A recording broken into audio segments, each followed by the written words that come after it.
I'll tell you one thing I had great response to. I bought Ben, I must bring it in because I took it away because you were a bit trolleyed. We went out for lunch on, was it Thursday, after work, after our last show. And I bought Ben a copy of Tusiata Avia's latest book. Yeah, I thought you had that. I want I that have back. got it. No, I'm going to bring it in. Yeah. It's got my nice message to you. What was it called? Fat Brown Bitch. Okay, I was going to say, can you repeat it on the radio? Yeah, it's called Fat Brown Bitch. Okay. Well, it's paid for by New Zealand On Air. We paid for the title for the book Fat Brown Bitch by Tusiata Avia. And look, just note the time on this, Ben. This is going to be my Tusiata Avia rage. Not rage, rant. So Tusiata Avia, over the holiday break, got another, I think, $100,000 from you, the taxpayer, Creative New Zealand, for being like artist. Oh, she got some Marsden grant or something. So she's back on the taxpayer's tit. And the book that I got, Ben, called Big Fat Brown Bitch, the amazing thing about that book was, you know what's on its cover? It's like Tusiata Avia. It's a picture of her crucified on a cross. If that is not victimhood, martyrdom, victimhood, delusionality, I do not know why. But Tusiata Avia has been everywhere on state-funded media, RNZ, Television New Zealand.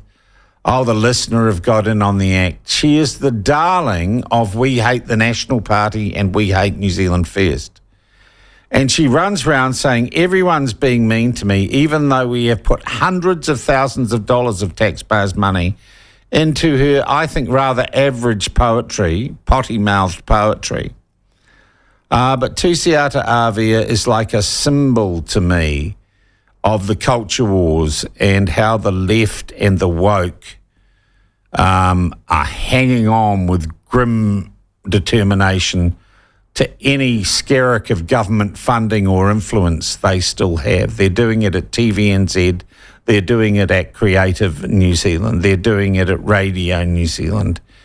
And all I can say is your time is clearly coming. We have a new government that is not going to allow people to be woke against the public interest. And we're going to find there is a new broom sweeping, I hope, clean. And I've got to have faith that the centre-right are not going to do what the left did. And that is a scorched earth policy that means there's no divergent views. I have to believe that the centre-right are going to be more decent than that and allow all sorts of people from diverse viewpoints and backgrounds to have access to public funds. For example, the purpose of art.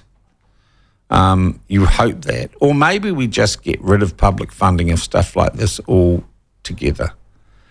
But I certainly think New Zealand On Air, Creative New Zealand and Television New Zealand, you're just going to have to get rid of most of the board members, I think.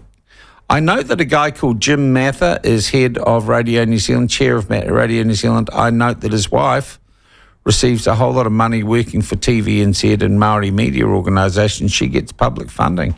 I think that's a terrible conflict of interest going on there. I really, really do. Anyway, I just wanted to mention Tusiata Avia. And Tusiata, you're welcome to come on this program. You always have been, despite the fact that you whinge and bitch that, you never get a right of reply. We've always been willing to have you on this program to talk about your foul-mouthed murder inciting publicly funded poetry, but you never have the guts to front up, do you?